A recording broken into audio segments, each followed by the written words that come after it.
Salut, c'est Leslie. Aujourd'hui, on se retrouve pour une vidéo chit-chat make-up. Sur Instagram, je vous ai demandé de me poser plusieurs questions ou de me donner plusieurs sujets à aborder. Du coup, je vais y répondre tout en me maquillant, en préparant, etc.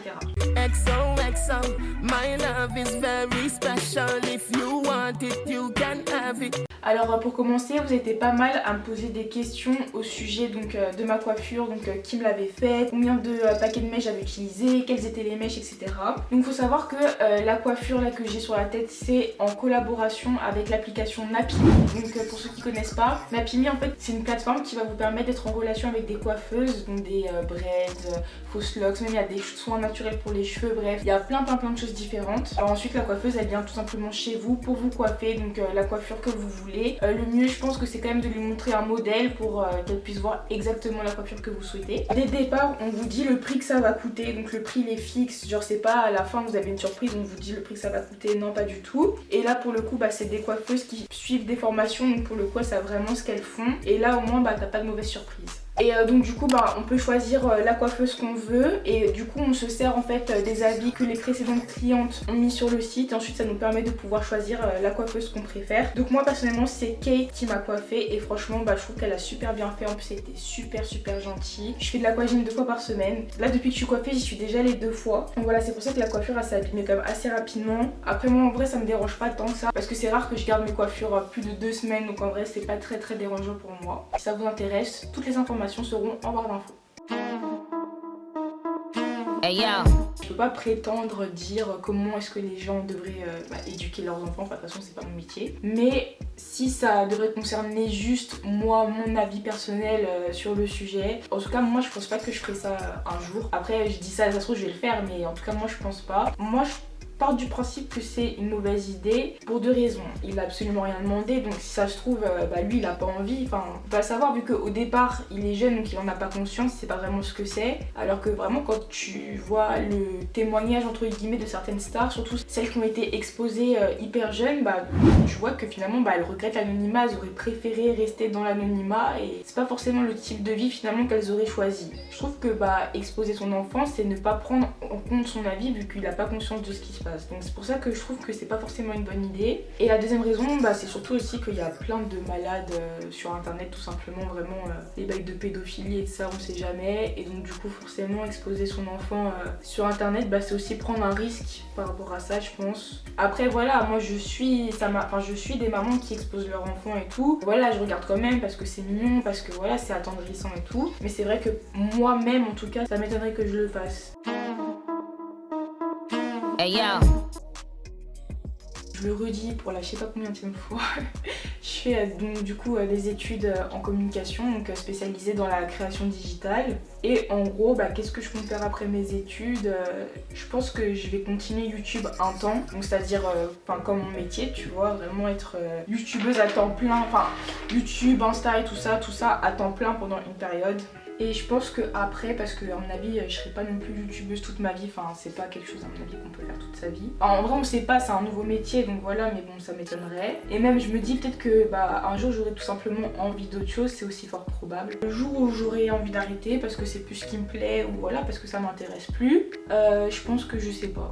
Je sais que en fait dans tous les cas je sais que j'aurai mes études et que dans tous les cas mes études elles m'aideront à m'épanouir dans ce que j'aime. Genre la création digitale, création numérique, tout ça c'est tout ce qui me plaît. Et je sais pas, peut-être lancer ma marque, pas maquillage, je pense pas que je me lancerai un jour dans une marque de maquillage, mais pourquoi pas un truc de sous-vêtements, surtout pour les grandes tailles vu que je trouve qu'il y en a pas assez. Ou alors vêtements, mais en tout cas plus dans les vêtements, le textile, etc.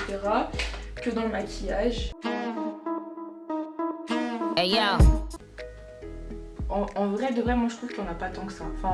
Après moi je suis encore à un stade je trouve où c'est bon non plus, je suis pas une star planétaire, tu vois ce que je veux dire, genre je peux sortir tranquille chez moi et tout. Ok, des fois, je vais vous donner un exemple. Genre en gros il y a pas très longtemps, je revenais de l'aquagym et tout ça tranquillement. Et en fait vraiment genre là où j'habite et même là où je fais l'aquagym c'est vraiment une ville un peu perdue. En tout cas c'était vraiment pour moi impossible qu'on me reconnaisse là-bas on va dire. Et en fait je revenais de la piscine donc vraiment j'avais mais vraiment zéro dégaine. Genre je ressemblais vraiment à rien. J'avais ma serviette sur la tête, j'étais habillée tout en rouge, mais vraiment genre j'avais zéro flow. Voilà quoi, j'avais un sac Ispac, n'importe quoi, mais je m'en foutais en fait. J'allais à la piscine quoi, rien d'exceptionnel. Et là je croise une une abonnée du coup. Et en fait elle me demande si elle peut me snapper et genre ça m'est jamais arrivé, enfin je crois pas que ça me soit déjà arrivé, que en fait elle voulait pas qu'on fasse une photo ensemble, genre elle m'a juste snappé comme ça, genre elle m'a pris et tout, donc elle a pris toute ma dégaine de merde là tu vois. Des fois t'as rien demandé et les gens ils se permettent entre guillemets de te prendre ça. Après c'est bon, enfin genre je sais pas comment dire, j'aurais pu aussi lui dire non vas-y le fais pas et tout, arrête machin, je l'ai pas fait parce que bon voilà quoi, je me suis dit ça se trouve c'est la seule fois où elle pourra me croiser et tout, donc bon c'est pas si grave que ça. Sinon en termes d'inconvénients c'est vrai que on attire quand même pas mal les gens intéressés, c'est à dire que dès qu'il y a une histoire de notoriété machin directement les gens ils sont là voilà quoi, ils essaient d'un peu de sympathiser avec toi mais tu sais très bien pourquoi est-ce qu'ils sont là tu vois, alors que bon en vrai, je sais pas comment vous dire, mais je trouve que ça sert à rien de venir me parler par intérêt parce que je vois pas ce que tu vas y gagner en particulier, tu vois. Mais c'est vrai ça, genre qu'il y a des gens, vraiment, je les connais pas, et ils vont aller dire que soit on est de la même famille, soit qu'ils me connaissent, ou alors des gens que j'ai vraiment croisés, et après on vient me dire ouais, est-ce que tu connais machin et tout, machin, elle m'a dit que c'était ta pote, soit elle m'a dit que c'était ta cousine et tout, alors que la personne je la connais pas. Ça aussi ça m'est arrivé plusieurs fois. Après, au-delà de ça, j'ai pas vous mentir, je m'en fous aussi un petit peu, genre ça change pas grand chose à ma vie qui m'arrive ça, donc Hey yo. je sais pas, je trouve ça un peu particulier comme question de demander ça en fait. Déjà un grand mariage, non pas spécialement.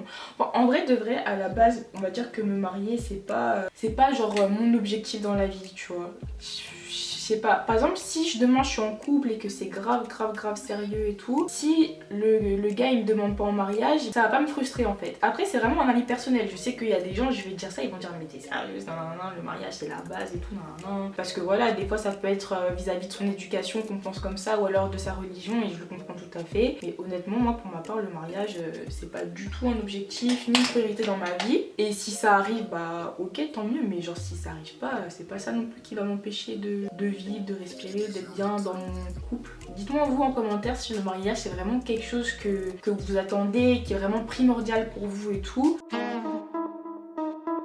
Hey yo. Donc on va commencer par les agents. Donc moi personnellement j'ai un agent, donc je travaille avec elle depuis le mois de janvier. Et donc du coup en fait c'est Shaina qui me l'avait recommandé, donc Oneshai, parce qu'elle travaillait avec elle et elle trouvait que c'était vraiment super bien et bref elle voulait me partager on va dire le bon plan. Et franchement je suis grave contente de travailler avec elle parce que c'est vraiment ça du coup qui m'a permis de plus participer à des événements, sortir un petit peu aussi de tout ce qui était trop partenariat uniquement avec les marques chinoises, genre les vêtements des chinois, les perruques et tout ça, vraiment faire que ça et plutôt trouver d'autres partenariats, donc m'ouvrir de nouvelles portes et tout. Pour le coup c'est vrai qu'on a vraiment une vraie relation, on se parle souvent et tout, genre c'est pas il y a des agences en fait elles ont vraiment plein de youtubeurs et donc du coup t'as pas forcément une relation hyper personnalisée avec ton agent ou ton agence, alors que là pour moi pour le coup c'est le cas. Les partenariats, je pense que pas mal d'entre vous ont dû voir la vidéo de Sananas où elle parlait justement des partenariats et tout, et notamment la télé-réalité, et je trouve qu'elle a complètement raison surtout à ce niveau là, parce que genre c'est vrai qu'il y a plein de marques, du fait qu'elles soient tout le temps avec les trucs de télé-réalité et tout, tu peux pas forcément te permettre de le faire. Enfin, tu peux le faire, c'est-à-dire que tu fais ce que tu veux, tu vois ce que je veux dire. Si demain j'ai envie de faire un partenariat avec une marque de télé-réalité, je fais ce que je veux, tu vois. Mais c'est vrai que ça va être quand même grave mal perçu par les autres et les abonnés surtout. Et après, en vrai, je trouve que maintenant, toutes les entreprises, elles misent énormément sur les influenceurs. Et donc du coup, t'as tellement de propositions de partenariat qu'au final, tu peux quand même sélectionner, choisir ceux qui te correspondent le plus. Et ça, je trouve ça vraiment bien. Et sinon les événements, c'est vraiment depuis que je travaille avec mon agent que je participe quand même à beaucoup plus d'événements. Et c'est bien en fait, ça dépend après des événements, mais souvent en fait on a des sortes de petites activités et tout. Genre c'est bien à faire, ça permet de rencontrer d'autres personnes, d'autres influenceurs et tout. Et même des fois ça permet de vous rencontrer vous. C'était quand? C'était samedi, j'étais à l'événement de Trace Urban à la Défense. Et voilà, j'ai pu rencontrer des abonnés et tout. Et voilà, ça fait toujours super plaisir. Hey yo. C'est vrai que c'est une remarque, je trouve, qui revient quand même assez souvent. Et j'ai demandé vous votre avis en commentaire. Est-ce que c'est l'impression que vous avez? Mais parce que moi personnellement genre pas du tout. Et j'ai presque envie de dire au contraire. Après c'est vrai que ça s'illustre pas forcément avec des collaborations. Voilà, c'est vrai qu'il n'y a pas non plus, c'est vrai, énormément de collabs entre youtubeurs et youtubeuses noires du coup. Mais pour le coup je trouve que non. Enfin en tout cas moi j'ai vraiment l'impression de parler quand même avec pas mal d'autres youtubeuses et tout. Bon, comment vous dire que je viens d'avoir un énorme problème avec ma caméra, je sais pas du tout ce qui s'est passé. Genre j'ai juste voulu changer de carte parce que j'avais plus de mémoire et donc du coup en le faisant je sais pas si j'ai cassé un truc ou quoi, mais je crois que mon appareil m'a un peu lâché et je suis trop dégoûtée. En plus en pleine vidéo comme ça là ça me fout la haine. Mais bon du coup je vais terminer donc j'ai fait mon teint. Après ma routine teint elle change pas des masses, hein. C'est quand même souvent la même chose. Là j'essaie un peu d'estomper le contouring parce qu'il est un peu trop marqué quand même. Et je suis dégoûtée quoi, je suis en train vraiment de fumer avec mon téléphone comme au début, c'est un truc de ouf. En plus j'étais en train de parler de quoi? J'étais en train de parler d'un truc juste avant. Ah ouais, des youtubeuses noires. Pour le coup j'ai vraiment l'impression qu'au contraire, on fait quand même pas forcément des collabs, mais en tout cas on se donne, je sais pas, on commande nos photos et tout. Même mon premier meet-up comme je l'ai fait avec plein d'autres youtubeuses et de ça, et je sais pas, on a grave partagé ce moment tout ensemble et tout, donc moi pour le coup j'ai pas du tout l'impression. Après on n'est pas toutes les meilleures amies du monde et de ça, genre on va pas se mentir, non, c'est pas en mode on s'appelle tout le temps, on se raconte tout le temps nos vies et tout, pas du tout, mais pour le coup je trouve quand même qu'on est quand même assez soudés. Enfin, soudés c'est même un grand mot, mais en tout cas voilà quoi, il y a pas de, je sais pas comment dire, de tension, de froid, de trucs, de machin, pas du tout. Ouais, à la base je voulais pas mettre d'eyeliner, mais finalement je trouve ça un peu bizarre sans, donc je pense que je vais quand même en tracer un, même si c'est léger. Bon bah du coup voici le résultat final, dites-moi ce que vous en pensez en commentaire. Je suis assez satisfaite, donc bon, je suis vraiment désolée encore une fois pour le petit souci technique qu'il y a eu, franchement ça me saoule. J'espère que ça va pas du coup m'empêcher de faire des vidéos pendant trop longtemps. Ah ça me saoule, franchement ça me saoule, mais vas-y je vais essayer de pas y penser, dès demain emmener ma caméra chez le réparateur. Donc voilà, merci beaucoup d'avoir regardé la vidéo jusqu'au bout, je vous fais plein de bisous, à la prochaine vidéo. Ils veulent Fécia, Amber Rose, Amber Rose. Autour d'un petit verre de rosé, verre de rosé. Ils veulent Fécia, Amber Rose.